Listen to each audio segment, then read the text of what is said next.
is Tina McKain, right? I mean, I want to pronounce it right. Actually, it's Cody's girlfriend. I really didn't know her name for the longest time. So I'd like her to come up and share a few words with you about her experience with KPETS, and she can tell you all about it. Hello, everyone. As mentioned, my name is Tina McKain. I am a nurse. A little nervous up here, so I am going to ask if I can have Cody.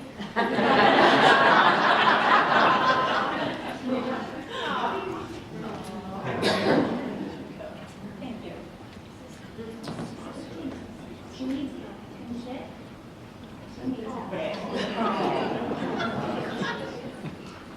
So yes, I'm actually a nurse at the Cancer Institute. So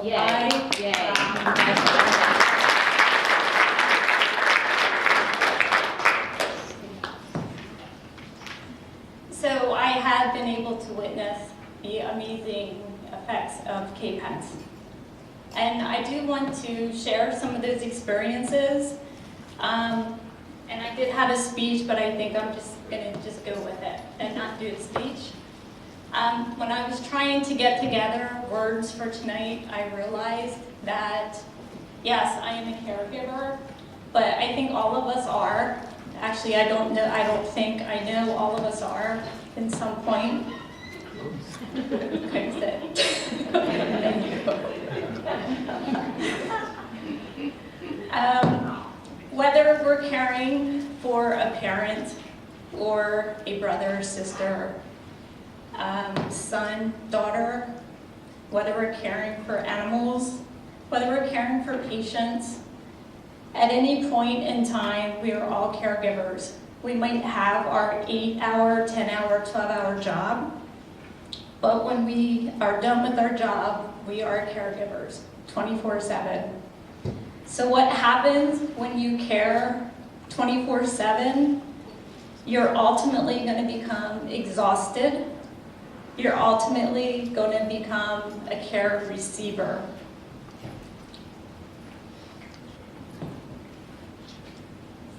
Cody. So that's what I get to witness.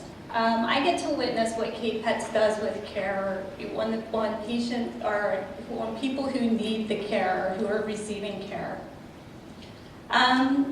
It's not specifically oncology, it's not specifically cancer patients. It's the loss of the mind, dementia, Alzheimer's. It's any change of any moment of the day. Anybody could be in an accident and be disabled. Anybody can be in the situation that they have a child who is autistic, who cannot read. KPETS actually is a big supporter of all of that. Kids read to dogs, and I specifically am going to be saying dogs. I don't mean dogs specifically. KPETS has other animals as well. There are a lot of therapy animals. But yeah, so that became clear to me. I've been living it over and over and over, but it just finally became clear that we will all, at one point in time in our lives, need support, need therapy.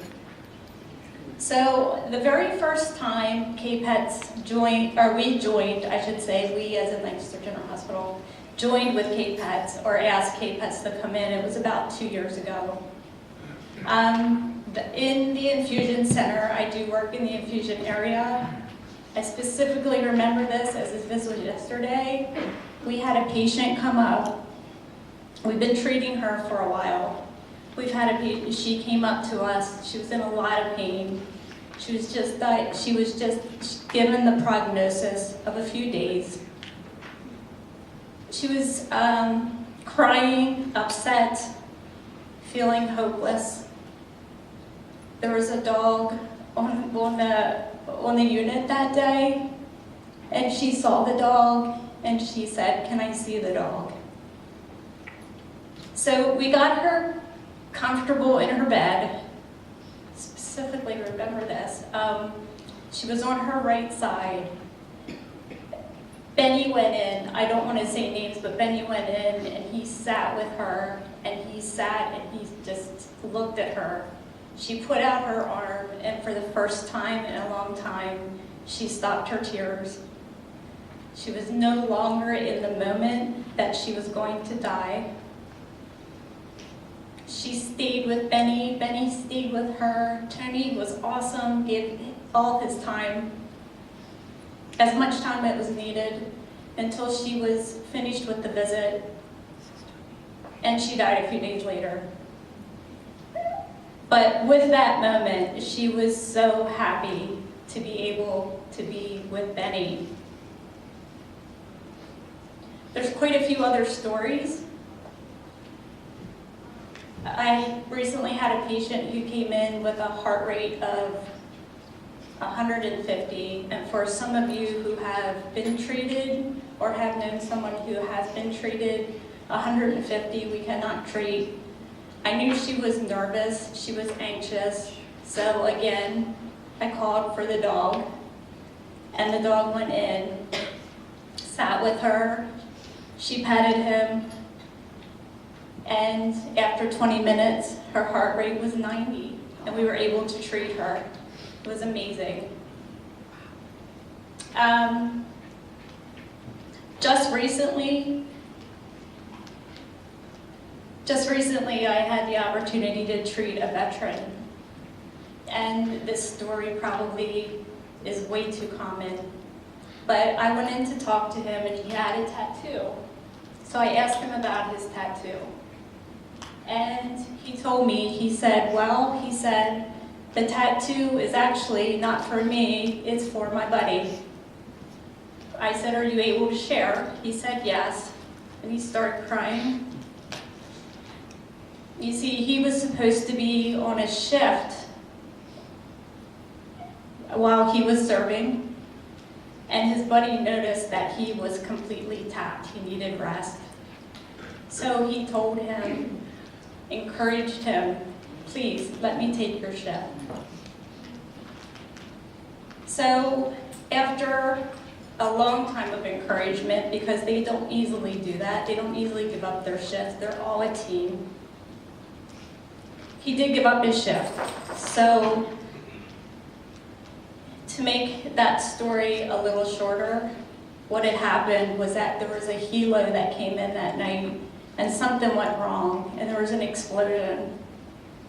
And his buddy was in the explosion and injured.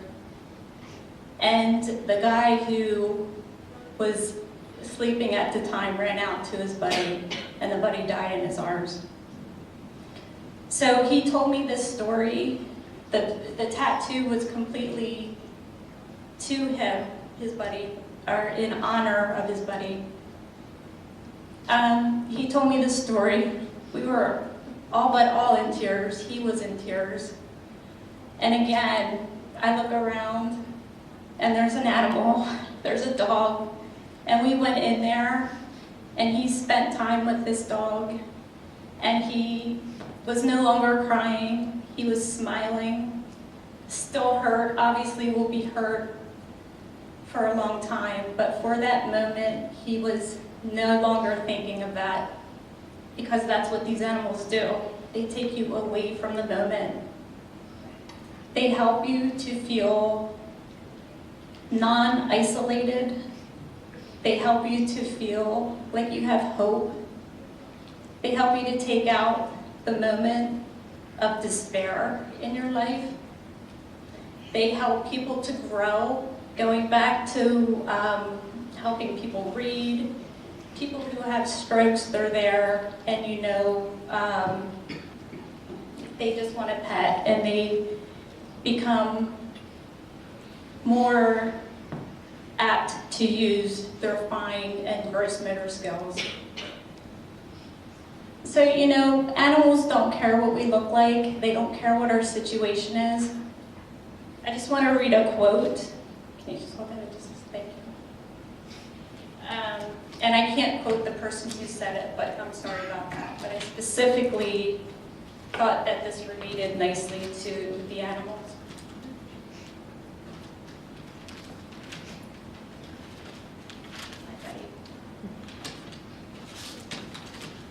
Through the eyes of animals, they see us. They see strangers as possible friends. They see us as possible soulmates. They see us, they're simple, they're easy, they're pure-hearted, they are companions, they are loving, and they are forgiving. They are forgiving. They don't care if we don't have hair. They don't care if we are in pain. They don't care if we don't know how to read, if we don't know how to remember. So, in summary, that's not all that I've seen. I am so excited for you guys for Flower. We see you on the unit, and thank you. The staff, we talk about what therapy dogs do for staff or patients, but the staff, we were completely tapped this past week. It has been a very, very hard week for so many different reasons. And I didn't think that by Wednesday or Thursday, we were actually still going to be a functioning unit. We needed the chaplain, a lot of poor prognoses, a lot of death, a lot of young people coming through, a lot of older ones that we've been treating that we no longer treat for different reasons. So on Thursday, we're all in tears, and here comes Rory. And that brought us through. It really does. It's not only for the patients, it's for everybody truly involved. Thank you so much for bringing such a wonderful organization to us. It affects everybody in such a positive manner. Thank you.